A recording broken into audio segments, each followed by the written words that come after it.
மலையே திருவுடம்பு என்று ஆழ்வார் மங்களாசாசனம் செய்திருக்கிறார். எம்பெருமான் பரவியூக விபவ அந்தர்யாமி அச்சை என்று 5 நிலையிலே ஆவிர்பவிக்கிறான். அதிலே ஸ்வயம் வியக்த க்ஷேத்திரமாக வெங்கடாத்ரி சமம்ஸ்தானம் பிரம்மாண்டே நாஸ்தி கிஞ்சன வெங்கடாத்ரி சமோதேவ நபூதோ நபவிஷ்யதி என்று பிராரப்த ஆகாமி சஞ்சிதம் 3 வித பாபங்களையும் போக்கக்கூடியது இந்த ஆதிவராக க்ஷேத்திரம். 7 மலை ஸ்ரீசைலம் என்று சொல்லுவார்கள்.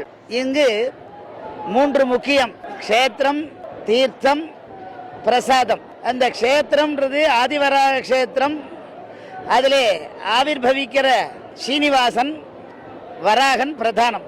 அதிலே சுவாமி புஷ்கரம் மல நிர்மோச்சனம் பும்சாம் சகஸ்நானம் தினே தினே சகத்கீதாம்பசிஷ்ணாசா சம்சார மலநாசனம்.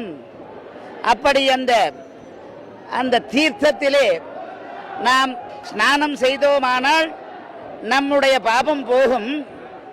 அதிலே வியாச பகவான் மகாபாரதத்திலே சொல்கிறான், அந்த கிருஷ்ணனே யதுவம்ச யதுத்பவனாக கிருஷ்ணனே இங்கு அர்ச்சாவதார ரூபத்திலே சீனிவாசனாக அவதாரம் செய்தான் என்று கீதா கங்கேஜ காயத்ரி கோவிந்தேதி ஹிருதிஸ்திதே சதுர்ககார சம்யுக்தா புனர்ஜென்ம நவித்யதே அப்படின்றார்.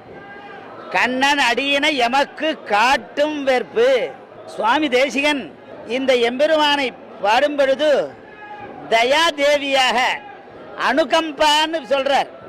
நமக்கு தய பரதுக்க அசகிஷ்ணுத்வம் தயை, பிறருடைய கட்டங்களை போக்குவதற்கு எவ்வழி உண்டோ அவ்வழியை அருள்பாலிப்பவன் எம்பெருமான் சீனிவாசன்.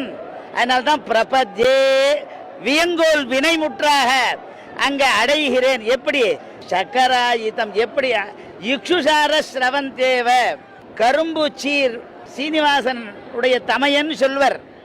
அந்த நிருசிம்மனை மிக்கானை மறையாய் விரிந்த விளக்கை எண்ணுள் புக்கானை புகழ்சேர் பொழிகின்ற பொன்மலையை தக்கானை கடியை தரன்குன்ற மிசையிருந்த அக்காரக்கனியை அடைந்துந்து போனேன்னு இங்க அக்காரக்கனியாக எம்பெருமான் வெல்லமும் அரிசியும் சேர்ந்து நமக்கு ருச்சியை கொடுக்கிறாமா போலே எம்பெருமான் நமக்கு ஆவிர்பவிக்கிறான் அர்ச்சாவதாரத்திலே.